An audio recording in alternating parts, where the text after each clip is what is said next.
এক্সের সব গিফট তারে ফেরত দিতে হয়। বুঝলাম না কি বলো এসব তুমি? বুঝতেছো না? তোমার সাথে আমার ব্রেকআপ, আমাদের আর কোনো সম্পর্ক নাই। আচ্ছা ফান করতেছো আমার সাথে তাই না? আমাকে দেখে মনে হইতেছে আমি ফান করতেছি?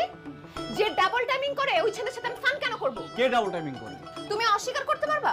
নিতু নামের একটা মেয়েকে বিয়ে করার জন্য ওর বাসার সামনে গিয়ে তুমি অনুসরণ করো নাই? তুমি বলছো না যে তুমি ওকে না পেলে বাঁচবে না, তুমি আত্মহত্যা করবা, ল্যাপটপে তুলবা? আরে ব্যাপারটা আমি তোমাকে বুঝাই বলছি। হ্যাঁ, বলছো না আগে তুমি বলো তুমি বলছো কিনা তুমি ওর বাসার সামনে নাটক করতে বলো। হ্যাঁ করছি কিন্তু নাটকটা দেখার আগে তোমার বেন্ড সিনটা শুনতে হবে। মাই গড, তার মানে করতে এখন স্বীকারও করতেছে আমি এতদিন ধরে কার সাথে প্রেম করছি? এরকম একটা দুষ্ট ছেলের সাথে প্রেম করছি। আরে আন্দাজি কথা বলো না, আমার কথা শোনো যেটা হইছে। ভাগ্যিস ওই নিকু নামের মেয়েটার সাথে আমার ফ্রেন্ড লিস্টে ছিল। ও ফেসবুকে আমাদের ছবি দেখে নিজে আমাকে নক করছে, নক দিয়ে বলছে আপনার যে বয়ফ্রেন্ড সে একটা দুষ্ট চরিত্র, সে এই কাজ করছে। আবার তুমি কি বাবাকে পাঠাইছো? বলছো টাকা পেলে ওকে ভুলে যাবেন? ছি ছি ছি। আরে কথা শেষ করে দাও আগে, শুধু একটা বলে যাচ্ছ। আমার কোনো দোষ নেই, আমার জন্য আমি গেছি। এখন আমারই দোষ কিন্তু না? ছি ছি ছি। জিলা তুমি আমার কথা হাই খবরদার, ডোন্ট টাচ। তোমার সাথে ব্রেকআপ হচ্ছে না, ব্রেকআপ।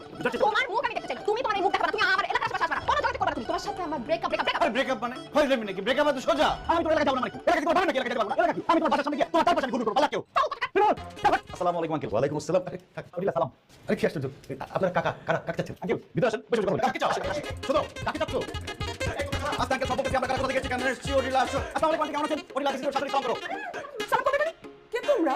আন্টি আমার নাম জিতু আর ও হচ্ছে ওরিলা, এই বাড়ির হবু বউ। এই বাড়ির বউ মানে কি বলছো তোমরা এসব? আঙ্কেল আপনি একদম উত্তেজিত হবেন না। ওরিলা হচ্ছে আপনার ছেলে জামিল হোসেনের হবু বউ। জামিল হোসেনের প্রেমের টানে সে সুদূর স্পেন থেকে চলে এসেছে বাংলাদেশে।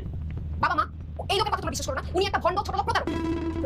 ও যে ভণ্ড প্রতারক, তুই কেমন করে জানি? তুই কি ওকে চিনিস? হ্যাঁ, না না আমি তো চিনি না। চেহারাই তো দেখা যায়, দেখো ভণ্ডের মতো চেহারা। আর জামিল ভাই কি সব কিছু করতে পারে? তুমি ভাই চিনি না? হ্যাঁ তাই তো। আচ্ছা আমার জানি তো এত এত বোকাশোকা এত লক্ষ্মী একটা ছেলে, ও তো স্মার্টফোনটাও ইউজ করতে পারে না। ও কি করে বিদেশ থেকে একটা মেয়েকে টেনে নিয়ে আসবে? হ্যাঁ প্রেমের টানে তাও ভাই। ল্যাপটপ তো ঘরে আছে। আচ্ছা আন্টি, ল্যাপটপে আছে নেট, নেটে আছে ফেসবুক, আর ফেসবুকে আছে অভিনয় সুন্দর সুন্দরী নারীরা। আপনার ছেলে জামিল হোসেন ভুলে ভালে এই সুন্দরী নারীকে